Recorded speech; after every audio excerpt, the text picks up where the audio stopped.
Perkenalkan, nama saya Feni Elisa Gutong dengan NIM 210306136. Saya dari Fakultas Pertanian. Perkenalkan, nama saya Parawati Purba dengan NIM 210302024 dari Prodi Manajemen Sumber Daya Perairan, Fakultas Pertanian. Perkenalkan, saya Angelina Patricia S dengan NIM 210305082, saya dari Fakultas Pertanian. Perkenalkan, nama saya Grace Natasha Stompol dengan NIM 210501073, saya dari Fakultas Farmasi. Perkenalkan, nama saya Oktalia dengan NIM 210903104 dari Fakultas Ilmu Sosial dan Ilmu Politik. Halo, perkenalkan, nama saya Faruni Sanobaho dengan NIM 210907056 dari Fakultas Ilmu Sosial dan Ilmu Politik. Perkenalkan, nama saya Tiofani Ramulibur Panjaitan dengan NIM 210803008, saya dari Fakultas Matematika dan Ilmu Pengetahuan Alam. Perkenalkan, saya Nomi Novita Saris Naga dengan NIM 210301039, saya dari Prodi Agroteknologi. Perkenalkan, nama saya Nikman Sanenggolan dengan NIM 210906009 dari jurusan Ilmu Politik, Fakultas Ilmu Sosial dan Ilmu Politik. Perkenalkan, saya Emerald Setiabarus dengan NIM 210301053. Di sini saya akan menjelaskan tentang definisi perundungan.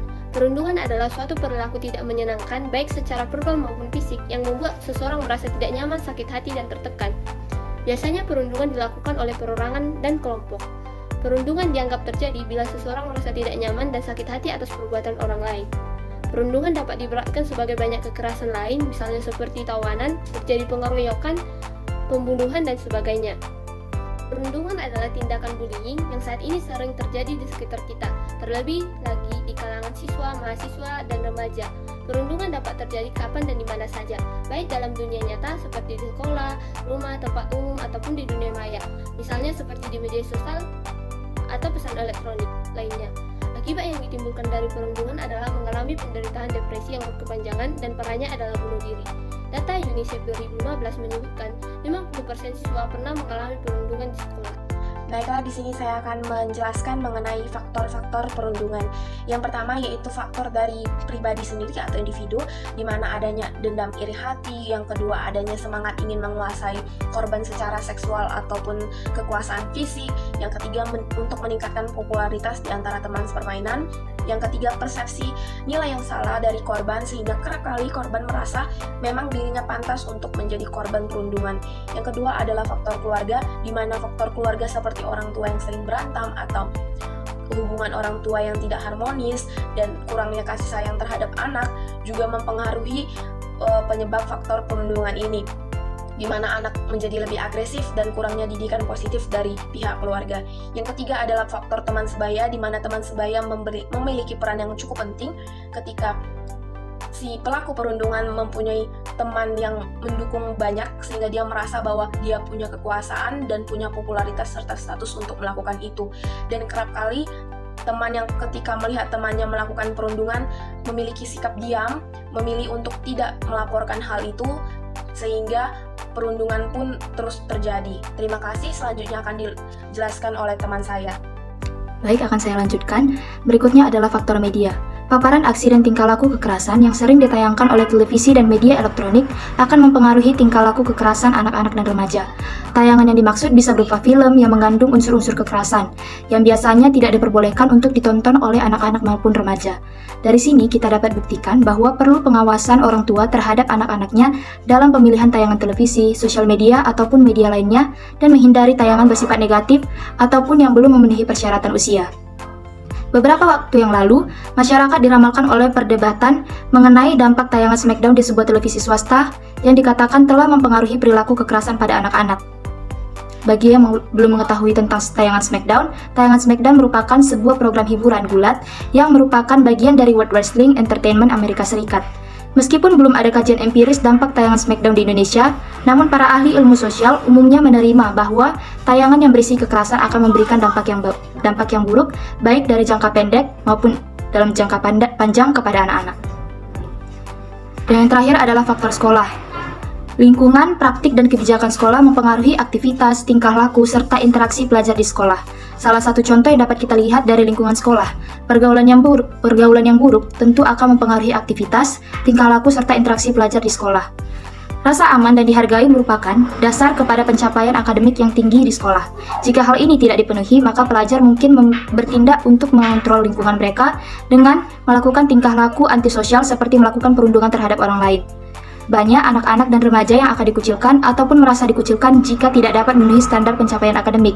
Misalnya, siswa-siswi yang tinggal kelas mungkin dapat melakukan kekerasan kepada teman-teman baru sekelasnya karena tidak ingin merasa lemah, dan mereka menganggap bahwa dengan begitu mereka akan ditakuti. Manajemen dan pengawasan disiplin sekolah yang lemah akan mengakibatkan lahirnya tingkah laku perundungan di sekolah. Oleh sebab itu, peran guru dan pendidik sangat diperlukan untuk membantu dan menjaga serta mengawasi tindakan siswa-siswi di sekolah. Senioritas sebagai salah satu perilaku perundungan seringkali pula justru diperluas oleh siswa ataupun mahasiswa sendiri sebagai kejadian yang bersifat laten. Bagi mereka, keinginan untuk melanjutkan masalah senioritas adalah untuk hiburan, penyaluran dendam, iri hati, atau mencari popularitas, melanjutkan tradisi atau menunjukkan kekuasaan. Sampai sekarang ini, masih banyak siswa-siswi yang beranggapan bahwa senioritas merupakan hal yang biasa, padahal tindakan tersebut sangat berpengaruh buruk dan menjadi contoh buruk bagi teman-teman sebaya dan angkatan di bawahnya. Sekian dari saya, materi berikutnya akan disampaikan oleh teman kami. Terima kasih. Dampak perundungan. Adapun dampak perundungan bagi korban, yang pertama, dampak fisik, yaitu menurunnya kondisi kesehatan, psikosomatis, gangguan tidur, dan gangguan makan. Kemudian dampak yang kedua adalah gangguan pola pikir, seperti sulit konsentrasi, menyalahkan diri sendiri, dan menilai diri negatif. Lalu dampak yang ketiga adalah dampak emosional, seperti menghayati beragam emosi negatif yang menentukan. Kemudian dampak yang keempat adalah perubahan perilaku dengan menyendiri, menutup diri, bahkan perilaku menyakiti diri sendiri. Lalu dampak yang kelima adalah dampak interaksi sosial, seperti kehilangan minat bergaul dan menghindari aktivitas sosial. Lalu dampak yang keenam adalah dampak pendidikan, seperti menurunnya prestasi belajar dan tidak berkeinginan sekolah. Lalu dampak yang ketujuh adalah dampak psikologis yang serius. Dampak bagi pelaku. Yang pertama, dampak emosi, yaitu hidup dibayangi dengan rasa bersalah dan rasa empati pun mulai terkikis. Yang kedua, dampak interaksi sosial, yaitu dijauhi oleh rekan sebaya dan makin terjebak dalam rasa yang negatif. Dampak yang ketiga yaitu dampak pada pendidikan. Pelaku bisa diberi sanksi disiplin dari sekolah, kehilangan beasiswa ataupun dari kegiatan ekstrakurikuler. Dan yang keempat, dampak hukum yang serius, yaitu bila korban maupun pihak keluarga korban melaporkan tindakan perundungan ini kepada pihak berwajib. Di sini saya akan menjelaskan bentuk-bentuk perundungan. Yang pertama itu ada bentuk verbal. Bentuk verbal ini bisa dari menghardik, berteriak, membentak, mengolok-olok, mencelah, menghina, dan bergosip. Bentuk yang kedua itu ada fisika. Bentuk fisika ini bisa menimbulkan rasa luka sekaligus trauma pada korban. Contohnya itu mulai dari mencubit, mendorong, menjambak, melecehkan, menendang, hingga meninju. Yang ketiga itu ada bentuk sosial. Bentuk dari sosial ini bisa dari mengucilkan secara kelompok dan membanding-bandingkan. Yang keempat itu lewat dunia maya. Bentuknya mulai dari menyebarkan hoaks, merusak reputasi orang lain, mengancam dan meneror, menghina lewat komentar, hingga mengucilkan dari grup daring. Ini saya akan membahas tentang contoh kasus perundungan yang ada di dunia nyata. Yang pertama, menampar, meludahi, menjegal, dan melakukan kontak fisik yang menyakiti orang lain. Yang kedua, melakukan pemalakan. Yang ketiga, menghukum orang lain secara semena-mena. Yang keempat, menghina, meneriaki, menyurati, memfitnah, dan mempermalukan orang di depan umum. Yang kelima, mengucilkan, meneror, dan mencibir. Yang keenam, mengancam, mengganggu, dan sarkasme. Dan yang ketujuh, melakukan tindakan pelecehan seksual. Yang selanjutnya adalah contoh kasus perundungan yang ada di dunia maya. Contohnya, memperolok di media sosial seperti mengirimkan berbagai pesan yang menyakiti, menghina, dan mengancam. Contoh dari bagian ini adalah misalnya seseorang membuat konten terus di komentar bahwa kontennya itu tidak bermanfaat atau tidak berkelas atau postingnya itu jauh dari kata layak. Yang selanjutnya adalah pesan teror. Misalnya dalam satu kampung itu ada orang yang benci keluarga kita, terus ada pesan chat ke WA kita, misalnya kami sudah muak dengan keluarga kalian, kami akan membakar rumah kalian. Mungkin seperti itu secara terus menerus, dan itu merupakan salah satu perundungan media sosial, yaitu dengan pesan teror. Yang Yang selanjutnya adalah menyebarkan kabar bohong, atau ini bisa disebut sebagai hoax. Misalnya zaman sekarang ini sudah sering terjadi seperti ini. Misalnya seorang membuat situs atau pemberitahuan tentang misalnya seorang artis telah meninggal di jalan ini karena menabrak tembok misalnya. Padahal seseorang ini membuat kabar bohong seperti itu karena memiliki rasa iri dan benci kepada seorang artis tersebut, dan ini disebarkan dan tidak bertanggung jawab. Selanjutnya adalah mengubah foto yang tidak semestinya. Misalnya di media sosial banyak beredar gambar seorang artis atau bahkan presiden, gambar bagian kepalanya dibuat menjadi gambar orang lain atau gambar semacam yang tidak bagus. Ini adalah perang kata-kata dari di dunia maya, atau ini disebut dengan framing. Contohnya ini adalah seorang YouTuber misalnya membuat sebuah konten, dan dalam konten ini, dalam komentarnya ada yang pro dan kontra. Ada yang pro membela si YouTuber, dan yang kontra menghina si YouTuber. Maka yang pro dan kontra akan saling membalas komentar, dan terjadilah perang dunia maya dalam komentar tersebut. Yang selanjutnya adalah membuat akun palsu untuk merusak reputasi seseorang. Hal ini sudah sering terjadi baik di kalangan masyarakat remaja maupun dewasa ataupun perusahaan-perusahaan. Misalnya seseorang itu membuat sebuah akun dan melampirkan foto atau orang lain yang dibencinya, dan membuat kata-kata buruk ataupun foto-foto buruk tentang masa lalunya atau masa depannya. Yang selanjutnya adalah memperdaya seseorang untuk melakukan sesuatu yang memalukan. Ada seorang laki-laki menghasut seorang perempuan untuk membuat konten atau video yang dari sisi negatif dan menghasutnya untuk memposting di dunia maya. Tentunya hal ini akan karena berdampak negatif, dan juga jika dilihat dari sisi negatif, maka orang tersebut akan mendapat kecaman dari netizen-netizen yang membaca postingan tersebut.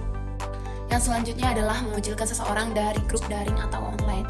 Contohnya ada sebuah grup WA di mana contohnya grup kece. Ada seseorang yang tidak terlalu aktif dalam grup itu, tidak sering mengeluarkan pendapat atau sering membuat chat.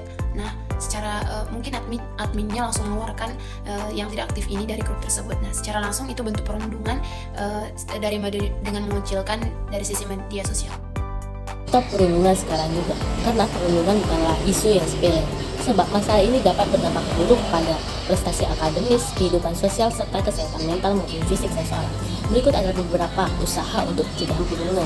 Yang pertama ialah adanya sosialisasi pemahaman tentang perundungan.